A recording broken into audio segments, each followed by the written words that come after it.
Assalamu alaikum viewers and welcome to this British Muslim TV special coming to you from our studios in Wakefield. Now the Islamic Republic of Pakistan is facing an economic crisis and political disarray following a series of arrest warrants issued for the former Prime Minister Imran Khan. Now over the weekend his property was raided in Lahore, and when he attended court on Saturday in Islamabad he faced chaotic scenes at the Islamabad Judicial Complex. Well, for more on this, on the situation, Imran Khan Saab joins us now from Lahore. Assalamu alaikum, sir. Wa alaikum salam. Sir, I'd like to start by asking you, who do you deem to be in control of Pakistan at this time? Well, unfortunately, because the Pakistan democratic system is still evolving, last 60 years, half the time we were ruled by military, martial laws, and half the time by two families.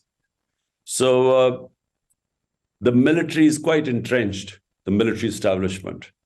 And we really have to find that balance, if we have to develop as a nation. Unless that balance exists where the elected government, which has the responsibility, also has the authority, rather than the authority lying somewhere else and the responsibility belongs to the elected government, no system can work. Even if it's a factory, even if a factory you separate responsibility and authority, it won't work. Well, this week we saw chaotic scenes and clashes in proximity to your residence at Zaman Park in Lahore and, of course, outside the judicial complex in Islamabad. Now, Cabinet Minister Maryam Aurangzeb claims, and I quote, that you were using party workers, women and children as human shields to stoke unrest. What's your response to that? Well, first of all, this Prime Minister was about to be jailed for money laundering, and also there was a federal investigating agency which had 16 billion rupees was siphoned off by him and his sons. So he was about to be jailed when the ex-army chief imposed him on the people of Pakistan, and his brother is already convicted and sort of ran away from absconding from justice. So, this is a criminal family which, along with the Zardari family, they have been looting Pakistan for 30 years. They have corruption cases, you can write books on that. So when he says that I'm using families, what he's saying is that when he sent the police to abduct me, it was not the police never fulfilled the requirements to come and arrest me. They came to abduct me. It was an illegal arrest.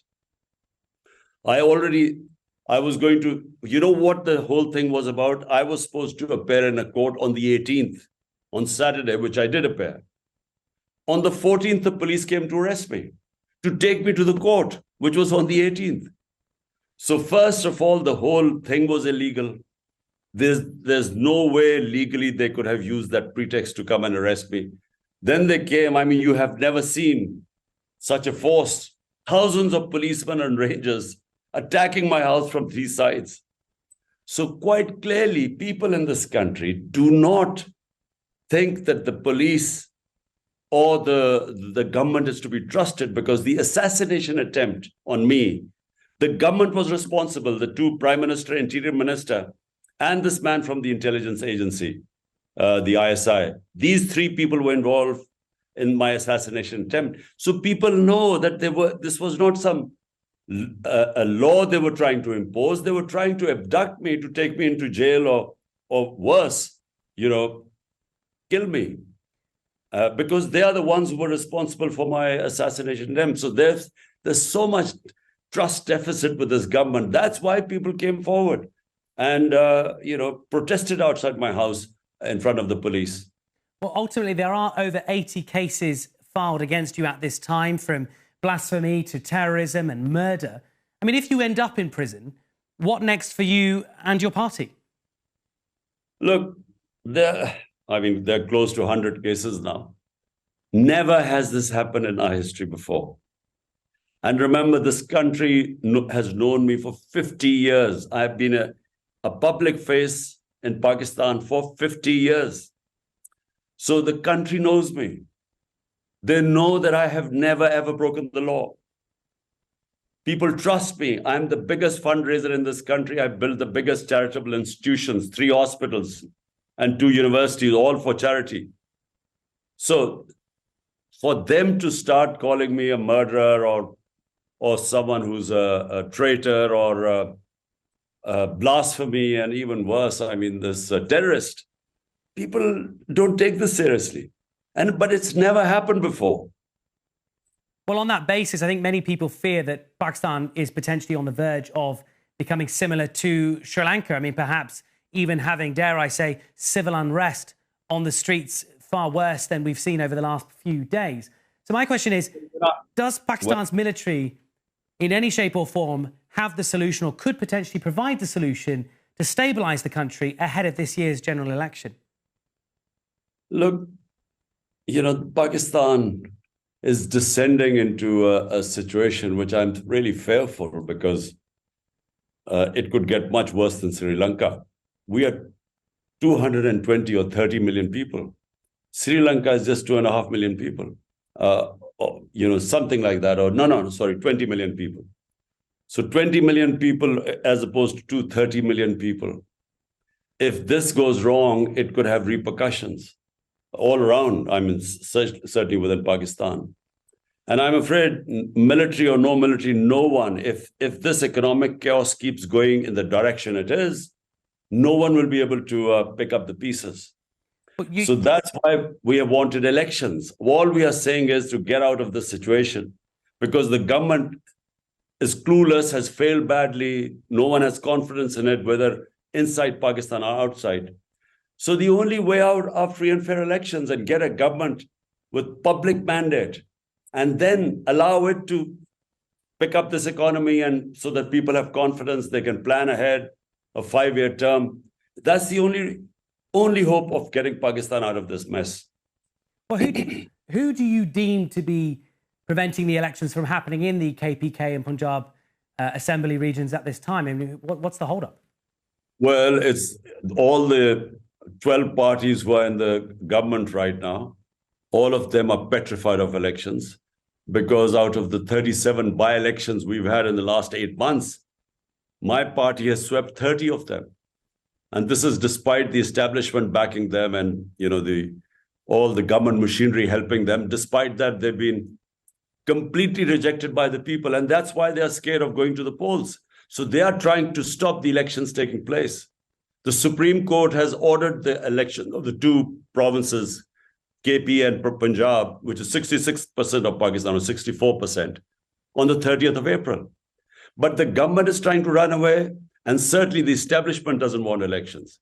So we really have a situation in Pakistan which is unprecedented again. You've never had this situation before.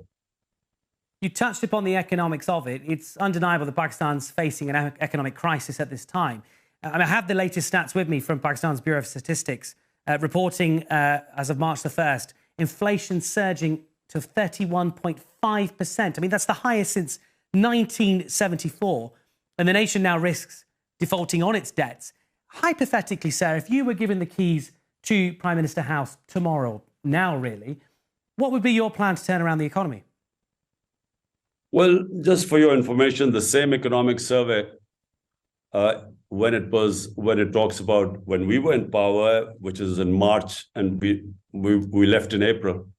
In March, Pakistan's economic performance was the best in 17 years. It had overshot all its targets of exports, of tax collection, of industrial growth, the agricultural growth, 4.5%. I mean, every target we had excelled. In 17 years, it was Pakistan's best economic performance when, through a conspiracy, we were deposed and these criminals were brought back. So since then, the economy has tanked. Pakistan, as you quite rightly say, faces the worst economic situation. And inflation has gone through the roof. It is not just since 74. In 75 years, currently, we have the worst inflation in our history. And, it is quite fearful, the prospects of Pakistan. Where do we go from here? So we are in a mess. And unfortunately, the government is clueless. It is completely incapable of handling the situation. And the longer we go, the worse the situation gets. Hence, I say that elections are the only solution. We're talking of elections. The biggest rival party to PTI is the Noon League, PMLN party. Now, former Prime Minister Nawaz Sharif Saab has been in London for over 3 years now. We approached the UK's Home Office for a comment as to his immigration status and as to the reason why he is legally able to stay in this country. They've refused to comment. But what interest does the UK government have in providing Nawaz Sharif and his family and affiliated members safety in this country? Well, look, the rich countries gain tremendously from money being laundered from poor countries into tax havens or properties in London and so on. Because they have dollars coming in. It's almost like exports. That's how your wealth of your country grows, if you have exports, when you have dollars coming in. So, I mean, just imagine the amount of money plundered from the developing world by the ruling elites, which goes from the poor countries into rich countries. So London, some of the biggest crooks in Pakistan have bought properties in London, including the Sharifs, plus the Zardari family. They have millions and millions of dollars of property in London, money stolen from people of Pakistan. Every year, according to the Secretary General, United Nations fact-eye panel, he made a panel of economists to find out why are the poor countries getting poorer and the rich getting richer. And the main reason was that every year, $1.7 trillion leave poor countries, developing countries, and go to offshore tax havens or into rich Western capitals like New York and London. So what is happening is that the rich countries have no incentive to stop this because they're gaining from it. So how can overseas Pakistanis, in your opinion, and the wider Ummah support Pakistan at this time? The ordinary people, how can they support Pakistan at this time? Well, for a start, they can talk about and talk to the Western politicians in England, everywhere, in Brussels, in New York. They can talk about the fascist government that has taken over this country. I mean, total abuse of fundamental rights of people of Pakistan. They have completely desecrated our democracy.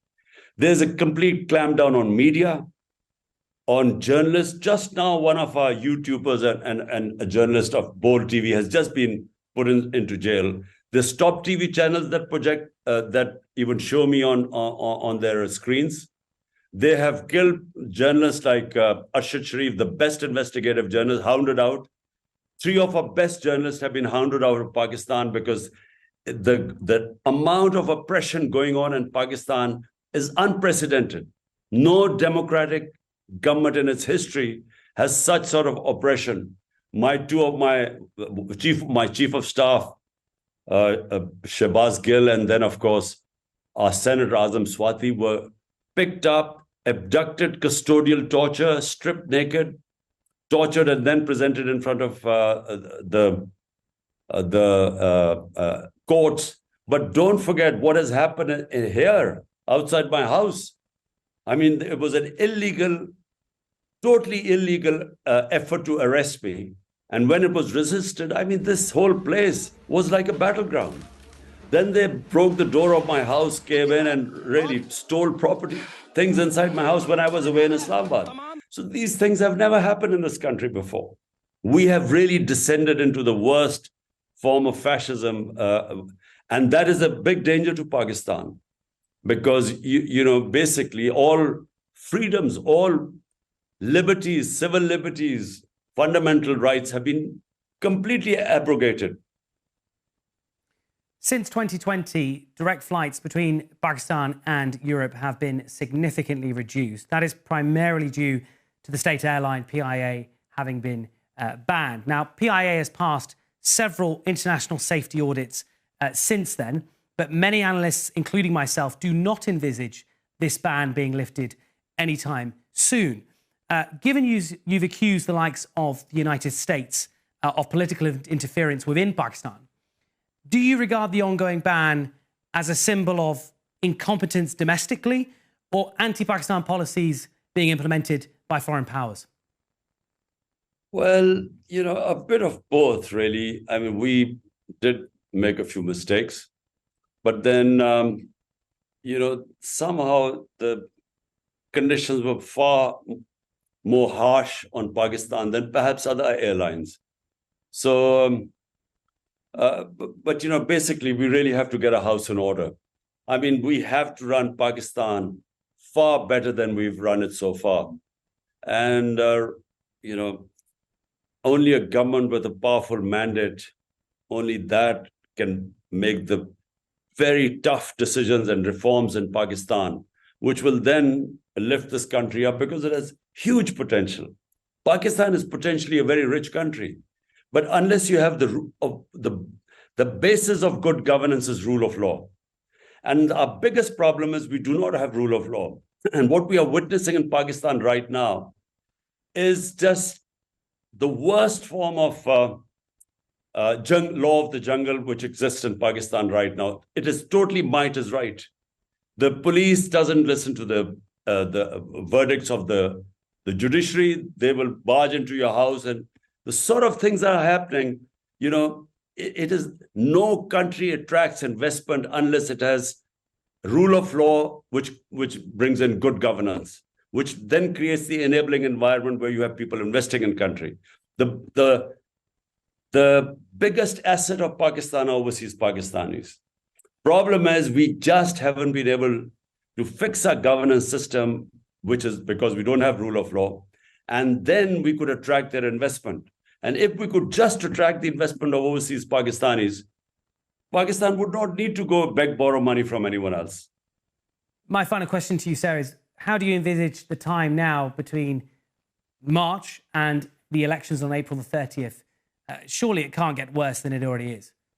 Well, on Saturday when I went for my court appearance in Islamabad,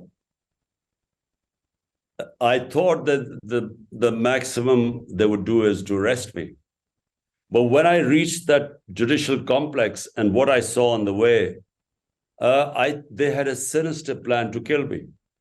And just in time, we found out, and we just got out of the complex just in time, because this government and its handlers were actually were going to kill me. They've already tried once. They tried this assassination attempt, and I was lucky to escape with just bullet injuries to my legs. But this was another attempt. But fortunately, I discovered this plot in time, and I came out, and I'm still alive. So look, they are desperate people right now. They are scared that if the elections, I would win. And then they're scared if I win, then they might hold them accountable for what they've been doing. So and plus, they have stolen so much money from this country, they're scared of accountability. So therefore, they've all ganged up together, and they will try everything in their means, and they are backed by the establishment. They will try everything in their means so that I don't win the elections or I don't compete in the elections. Imran Khan, former Prime Minister of Pakistan and Chairman of PTI, thank you for talking to us exclusively here on British Muslim TV. Thank you. Allah Hafiz.